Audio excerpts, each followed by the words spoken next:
नानक भगता सदा विगास, सुने दुख पाप का नास। ਗੁਰ ਪਿਆਰਿਓ, ਫਤਿਹ ਦਾ ਜਵਾਬ ਫਤਿਹ ਦਿਓ। ਵਾਹਿਗੁਰੂ ਜੀ ਕਾ ਖਾਲਸਾ, ਵਾਹਿਗੁਰੂ ਜੀ ਕੀ ਫਤਿਹ। ਗੁਰਬਾਣੀ ਦਾ ਫਰਮਾਨ ਹੈ, ਪ੍ਰਭ ਕੀ ਉਸਤਤ ਕਰੋ ਸੰਤ ਮੀਤ, ਸਾਵਧਾਨ ਇਕਾਗਰ ਚੀਤ। ਪ੍ਰਭੂ ਦੀ ਉਸਤਤ ਵਿੱਚ ਅਸੀਂ ਜੋ ਵੀ ਬਾਣੀ ਪੜ੍ਹਦੇ ਹਾਂ, ਜੋ ਵੀ ਕੀਰਤਨ ਗਾਉਂਦੇ ਹਾਂ, ਜੋ ਵੀ ਸਿਮਰਨ ਉਚਾਰਦੇ ਹਾਂ, ਉਹ ਸਾਰਾ ਸਾਵਧਾਨ ਹੋ ਕੇ ਹਾਜ਼ਰ ਮਨ ਨਾਲ ਔਰ ਹਜ਼ੂਰੀ ਦੀ ਪ੍ਰਤੀਤੀ ਕਰਕੇ ਪੜ੍ਹਨਾ ਗੁਰਬਾਣੀ ਵਿੱਚ ਹਿਦਾਇਤ ਹੈ। ਹਜ਼ੂਰੀ ਦੀ ਪ੍ਰਤੀਤੀ ਤੋਂ ਭਾਵ ਹੈ ਜਦੋਂ ਵੀ ਅਸੀਂ ਬਾਣੀ ਪੜ੍ਹਦੇ ਹਾਂ, ਪੱਕਾ ਖਿਆਲ ਹੋਵੇ ਕਿ ਜੋ ਮੈਂ ਪੜ੍ਹ ਰਿਹਾ ਹਾਂ, ਜੋ ਮੈਂ ਸਿਮਰਨ ਕਰ ਰਿਹਾ ਹਾਂ, ਉਸ ਨੂੰ ਮੇਰੇ ਧੰਨ ਗੁਰੂ ਨਾਨਕ ਸਾਹਿਬ, ਮੇਰੇ ਪਰਮੇਸ਼ਰ ਆਪ ਮੇਰੇ ਕੋਲ ਬੈਠ ਕੇ ਸਿਰ ਤੇ ਮਿਹਰ ਭਰਿਆ ਹੱਥ ਰੱਖ ਕੇ ਉਹ ਖੁਦ ਸੁਣ ਰਹੇ ਨੇ ਔਰ ਪ੍ਰਸੰਨ ਹੋ ਰਹੇ ਨੇ। ਇਸ ਤਰ੍ਹਾਂ ਦੇ ਭਾਵ ਨੂੰ ਲੈ ਕੇ ਜਦੋਂ ਅਸੀਂ ਸਿਮਰਨ ਕਰਦੇ ਹਾਂ, ਬਾਣੀ ਪੜ੍ਹਦੇ ਹਾਂ, ਕੀਰਤਨ ਗਾਉਂਦੇ ਹਾਂ, ਉਸ ਨੂੰ ਹਜ਼ੂਰੀ ਦੀ ਪ੍ਰਤੀਤੀ ਆਖਦੇ ਨੇ ਕਿ ਗੁਰ ਮੇਰੇ ਸੰਗ ਸਦਾ ਹੈ ਨਾਲੇ। ਇਸ ਭਾਵ ਨੂੰ ਲੈ ਕੇ ਹੁਣ ਅਸੀਂ ਗੱਲ ਕਰਦੇ ਹਾਂ ਸੋਦਰ ਦੀ ਪੌੜੀ ਦੀ। ਧੰਨ ਗੁਰੂ ਗ੍ਰੰਥ ਸਾਹਿਬ ਵਿੱਚ ਸੋਦਰ ਦੀ ਪੌੜੀ ਦੇ ਅਸੀਂ 3 ਵਾਰ ਦਰਸ਼ਨ ਕਰਦੇ ਹਾਂ।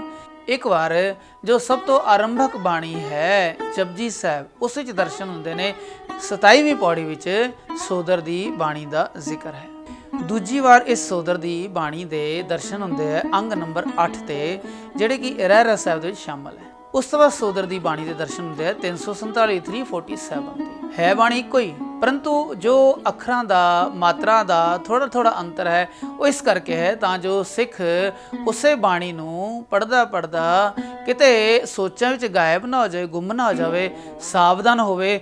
ਇੱਕ ਹਲੰਤ ਨੂੰ, ਇੱਕ ਮਾਤਰਾ ਦੇ ਚੇਂਜ ਨੂੰ, ਬਦਲਾਵ ਨੂੰ ਬੜੀ ਸ਼ਰਧਾ ਨਾਲ ਸਾਵਧਾਨ ਹੋ ਕੇ ਉਸ ਵਿੱਚ ਕੀ ਅਰਥਾਂ ਦੇ ਬਦਲਾਵ ਆਏ ਨੇ, ਇਸ ਤਰ੍ਹਾਂ ਉਹ ਪ੍ਰੇਮ ਸਹਿਤ ਬਾਣੀ ਪੜ੍ਹੇ। ਲਓ ਜੀ, ਅਸੀਂ ਵਾਰੀ ਅੰਗ ਨੰਬਰ 6, ਅੰਗ ਨੰਬਰ 8 ਔਰ ਅੰਗ ਨੰਬਰ 347 ਵਿੱਚ ਬਾਣੀ ਸੋਦਰ ਦੀ ਕਿਵੇਂ ਲਿਖੀ ਹੋਈ ਹੈ ਉਸ ਦਾ ਅਧਿਐਨ ਕਰਦੇ ਹਾਂ, ਦਰਸ਼ਨ ਕਰਦੇ ਹਾਂ। 27ਵੀਂ ਪੌੜੀ ਜਪਜੀ ਸਾਹਿਬ। ਸੋ ਦਰ ਕੇਹਾ ਸੋ ਘਰ ਕੇਹਾ, ਜਿਤ ਬਹਿ ਸਰਬ ਸੰਭਾਲੀ। ਸੋਦਰ ਦੀ ਬਾਣੀ ਅੰਗ ਨੰਬਰ 8 ਤੇ, ਸੋਦਰ ਤੇਰਾ ਕੇਹਾ ਸੋ ਘਰ ਕੇਹਾ, ਜਿਤ ਬਹਿ ਸਰਬ ਸੰਭਾਲੀ। ਫਿਰ ਅੰਗ ਨੰਬਰ 347 ਧਿਆਨੇ ਆ। ਇਕ ਓੰਕਾਰ ਸਤਨਾਮ ਕਰਤਾ ਪੁਰਖ ਨਿਰਭਉ ਨਿਰਵੈਰ, ਅਕਾਲ ਮੂਰਤ ਅਜੂਨੀ ਸੈਭੰ ਗੁਰ ਪ੍ਰਸਾਦ। ਰਾਗ ਆਸਾ ਮਹਿਲਾ ਪਹਿਲਾ, ਘਰ ਪਹਿਲਾ, ਸੋਦਰ। ਤੀਜੀ ਵਾਰ ਸੋਦਰ ਦੀ ਬਾਣੀ ਹੈ। ਸੋ ਦਰ ਤੇਰਾ ਕੇਹਾ ਸੋ ਘਰ ਕੇਹਾ, ਜਿਤ ਬਹਿ ਸਰਬ ਸੰਭਾਲੇ। ਉੱਥੇ ਫਿਰ ਸੰਭਾਲੇ ਜੋ ਸ਼ਬਦ ਹੈ ਉਹਦੇ ਥੱਲੇ ਹਲੰਤ ਪਈ ਹੈ ਸੰਭਾਲੇ। ਜਪਜੀ ਸਾਹਿਬ ਚਾਹੁੰਦੇ ਹਾਂ, ਕੇਤੇ ਰਾਗ ਪਰਿਸਿਉ ਕਹੀਅਨ, ਕੇਤੇ ਗਾਵਣ ਹਾਰੇ। ਰਹਿਰਾਸ ਸਾਹਿਬ 'ਚ ਦਰਸ਼ਨ ਕਰਦੇ ਹਾਂ। ਕੇਤੇ ਰਾਗ ਪਰਿਸਿਉ ਕਹੀਅ ਹੈ, ਜਪਜੀ ਸਾਹਿਬ 'ਚ ਹੈ ਕਹੀਅਨ, ਰਹਿਰਾਸ ਸਾਹਿਬ 'ਚ ਹੈ ਕਹੀਅ ਹੈ। ਜਪਜੀ ਸਾਹਿਬ ਦਰਸ਼ਨ ਕਰਦੇ ਹਾਂ। ਕੇਤੇ ਰਾਗ ਪਰਿਸਿਉ ਕਹੀਅਨ, ਕੇਤੇ ਗਾਵਣ ਹਾਰੇ। ਰਹਿਰਾਸ ਸਾਹਿਬ 'ਚ ਦਰਸ਼ਨ ਕਰਦੇ ਹਾਂ। ਕੇਤੇ ਤੇਰੇ ਰਾਗ ਪਰਿਸਿਉ ਕਹੀਅ ਹੈ, ਇੱਥੇ ਤੇਰੇ ਵੀ ਲੱਗ ਗਿਆ ਔਰ ਕਹੀਅਨ ਤੋਂ ਕਹੀਅ ਹੈ ਹੋ ਗਿਆ। ਐਸੇ 4 ਅੱਖਰ ਨੇ, ਕਹੀਅ ਨਹੀਂ, ਕਹੀਅ ਹੈ। 4 ਅੱਖਰਾਂ ਦੀ ਸਾਊਂਡ ਹੈ। ਕੇਤੇ ਤੇਰੇ ਗਾਵਣ ਹਾਰੇ।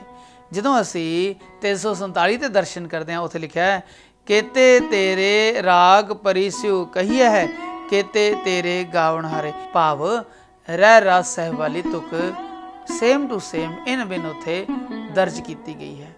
ਫਿਰ ਕੁਝ ਬਦਲਾਵ ਨੇ। ਜਪਜੀ ਸਾਹਿਬ ਚਾਹੁੰਦਾ ਹੈ ਗਾਵਹਿ ਇੰਦ ਇੰਦਾਸਨ ਬੈਠੇ।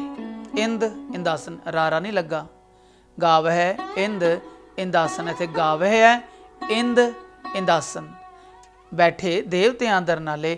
ਰਹਿਰਾਸ ਸਾਹਿਬ ਚਾਹੁੰਦਾ ਹੈ ਗਾਵਨ, ਗਾਵਹਿ ਦਾ ਗਾਵਨ ਹੋ ਗਿਆ ਔਰ ਫਿਰ ਨਾਲ ਲੱਗ ਗਿਆ ਤੁਧਨੋ, ਗਾਵਨ ਤੁਧਨੋ, ਇੰਦਰ ਇੰਦਰਾਸਨ ਬੈਠੇ ਦੇਵਤਿਆਂ ਦਰ ਨਾਲੇ। ਇੰਦ ਇੰਦਾਸਨ, ਇੰਦਰ ਇੰਦਰਾਸਨ। ਹੁਣ ਅਸੀਂ ਦਰਸ਼ਨ ਕਰਦੇ 347 ਅੰਗ ਤੇ, ਉੱਥੇ ਲਿਖਿਆ ਹੈ ਗਾਵਨ। ਉੱਥੇ ਫਿਰ ਹਲੰਤ ਜੁੜ ਗਿਆ, ਉੱਥੇ ਥੋੜਾ ਜ਼ੋਰ ਬਲ ਲੱਗੇਗਾ। ਗਾਵਨ ਤੁਧਨੋ ਇੰਦਰ ਇੰਦਰਾਸਨ ਬੈਠੇ ਦੇਵਤਿਆਂ ਅੰਦਰ ਨਾਲੇ। ਭਾਵ ਜੋ ਗਾਵਨ ਸ਼ਬਦ ਹੈ ਉਸ ਨੂੰ ਹਲੰਤ ਦੇ ਕੇ, ਜ਼ੋਰ ਦੇ ਕੇ, ਬਲ ਦੇ ਕੇ ਪ੍ਰਯੋਗ ਕੀਤਾ ਗਿਆ ਹੈ।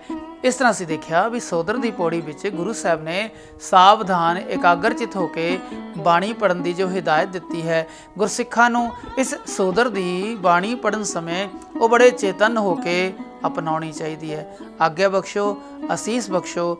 ਵਾਹਿਗੁਰੂ ਜੀ ਕਾ ਖਾਲਸਾ, ਵਾਹਿਗੁਰੂ ਜੀ ਕੀ ਫਤਿਹ।